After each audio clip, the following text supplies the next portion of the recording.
we saw the Big Ten win the battle, Chad.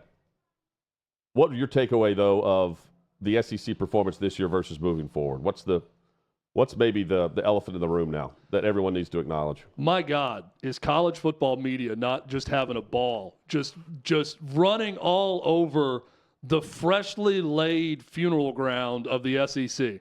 I mean, this has been amazing on social media and on shows. I'm watching Dan Dockich, boy. He's at the beach throwing sand on the SEC. It's dead. My ties. I was told the SEC was the best, and it's over for the SEC. Look, I'm a Southern boy. All right, I'm an SEC guy. I went to an SEC school, and I love the SEC as much as the next person. I'm a big enough person to admit right now, the SEC got their ass whipped this year, and it is not the best conference in college football in 2024. The Big Ten deserves that crown. I've said throughout the year, I think the Big Ten is top-heavy, but I would take those top Big Ten teams probably over the top SEC teams, and guess how it bared out? Those top SEC teams, not as good as the top Big Ten teams. Now, I think the bottom half of the Big Ten was pretty average to below. I think the bottom half of the SEC was a little bit better.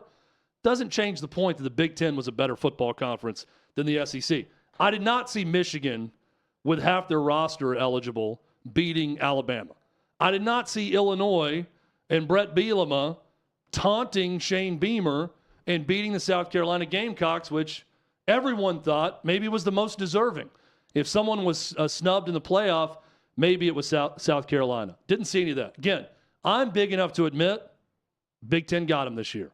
They're the better football conference in the SEC. Everyone in the SEC should be big enough to admit that. They lost the battle. Here's why they're not going anywhere, and they're not going to lose the war. And I'm speaking to every media member who wants to throw dirt on the graves of the SEC. You know what you're doing with the SEC when you're doing that? First off, they're living rent-free in all of your heads, and that's going to continue. Second, you're watching. You're watching. I think Marcus Freeman has done the unthinkable at Notre Dame. He's made that team likable. Notre Dame is one of the most divisive college football programs, if not the most divisive, in the history of the sport. And he's got America rooting for them. Why? Because they're playing the big baddie from the SEC. And that's what every third-party fan who doesn't care, they want to see lose, even more than Notre Dame, who's maybe the most divisive program in history. Here's some numbers for you, though.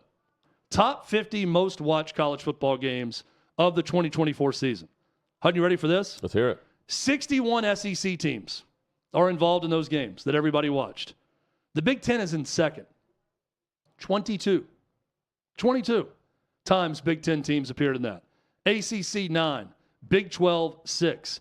More than 6 million people watch the SEC championship game as opposed to the Big Ten championship game. Notre Dame, big bad Notre Dame, with their own network TV contract, had one game in the top 50 all year against an SEC team in Texas A&M in the opener. Look, I love this. I've long said hate can be a good thing in sports. It drives people, it drives emotion, it drives interest, and it makes it more fun. This is a very hot Cold War we're seeing between the Big Ten and the SEC. This is Russia and the United States post-World War II breaking out all of Europe and deciding who gets what. Those two conferences, they run the show. They're it. They determine the future of the sport. But in the meantime, the Cold War that's developed, much like those two global superpowers that we're seeing between the Big Ten and the SEC, I think it's a lot of fun. And I, for one, am here for it. I'm here for Dan Dockich throwing dirt on the grave. I love it. I think that level of hate that we've seen, it's good for the sport. And that debate, Hutton, is going to rage on. That's college football. This is a smoking hot Cold War between the two. And it's what's going to fuel whenever we go to the mega conference or whatever you want to call it. This will still be there. This will be the fabric of that. You know, that trash talk is still going to be there. Well, Ohio State chanting SEC, to Tennessee fans as they leave the stadium in round one. That's, I mean, again, that is the passion, the loyalty, the pride that we just mentioned that the fans take into this. And those behind the scenes they're targeting that audience to then fuel more and more of it. moving forward. The SEC will be Look, chanting the same thing when they regain the leverage moving forward. The SEC's got to figure some things out here, right? Nick Saban's not in your conference anymore. If you want to chant about conference superiority, they had won 4 straight national titles. The Big Ten's about to get 2 in a row because I believe Ohio State is going to win this year after Michigan won last year. The Big Ten's getting the upper hand right now in championships. You don't have the great Nick Saban to fall back on. You do have the great Kirby Smart, and you still got Alabama, who's going to spend and get good players. You've got LSU. You got Florida, who's going to get better, who's a national championship type program. You got Tennessee spending money that's now in the conversation, getting in the playoff. You got programs that can do it. I will say, though, if you're just asking me right now, who am I buying stock in to do this long term without any rules involved, Michigan's got a very rich alumni base that's going to spend money on players and football. Penn State's got the biggest living alumni base in the United States that cares about football and is going to spend. Ohio State's Ohio State.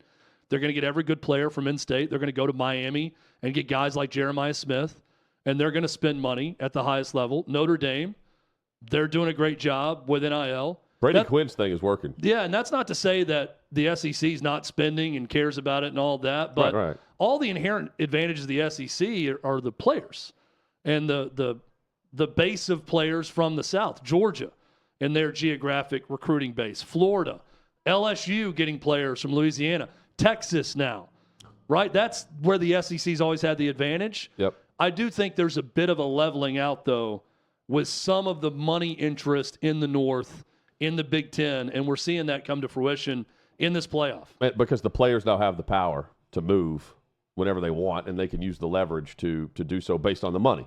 Meanwhile, in the past, it was the coaches that had the leverage because you would be a 5-star who would go back up a 5-star at Bama, but you'd be locked in for a while.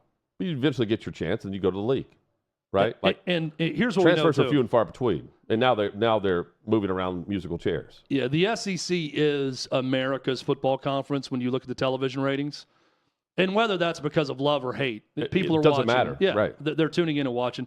The Dallas Cowboys effect that we've talked a lot about with television viewership. The other thing is the SEC is not going to take this laying down. I mean, they're going to come back stronger. And even if they don't win next year's national championship or get 2 teams in the Final Four or whatever, they're going to spin their way and work their way and hire their way into a level of prominence. We've talked about 7, 8, 9, 10 years ago, whatever it was. The SEC was the dregs of power conference college basketball. Yes. And we sit here today, and 15 of the 16 teams in the SEC would be in the NCAA tournament if it started today. On the eve of them starting conference play, they went out and hired the big boys. They invested in facilities. They're paying the players. And it's not even close. It was a mandate. College basketball right now, there's not a close second. They are that far ahead of everyone else. So for all the Big Ten love and for the national hate of the SEC, enjoy it. You're better right now. It's not going to last. And the SEC is going to be back stronger than ever. And the strength of schedule argument goes right now towards the Big Ten, where they're getting in. It's like, okay, our strength of schedule is lower, but let's go head-to-head and we'll beat you. But they can say that now. The head-to-head argument only corrects itself head-to-head. And also, so bowl games matter now? I kind of laugh about this. And I get it because Alabama sucked. And Jalen Milroe sucked in that game. That dude maybe should have gone ahead and opted out of that game and into the NFL draft. That was a terrible performance. And I'm guilty of watching that game and thinking, how could Alabama fans have ever argued for being in the playoff with this performance against Michigan in this game? And same goes for South Carolina. But I also find it funny that, before this it was the bowl games won't matter.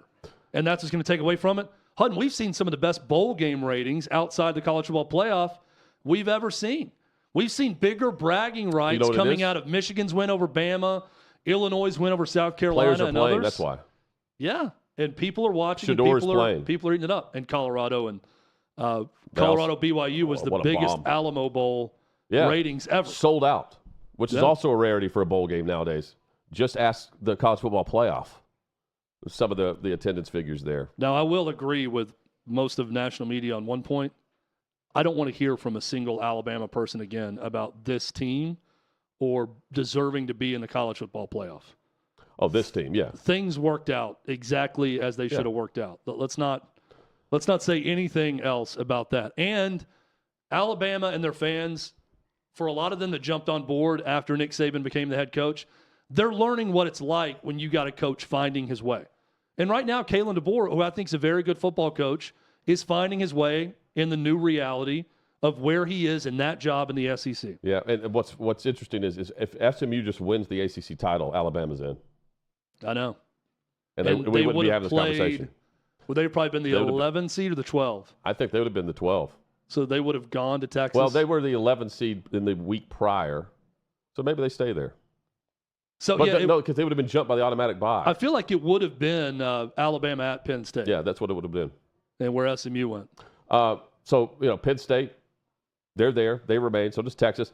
Whenever we did our college football coaching pressure valve, the 4 at the highest of our list remain the 4, with Ryan Day, James Franklin, Marcus Freeman, and Steve Sarkisian in the college football semifinal for the playoff.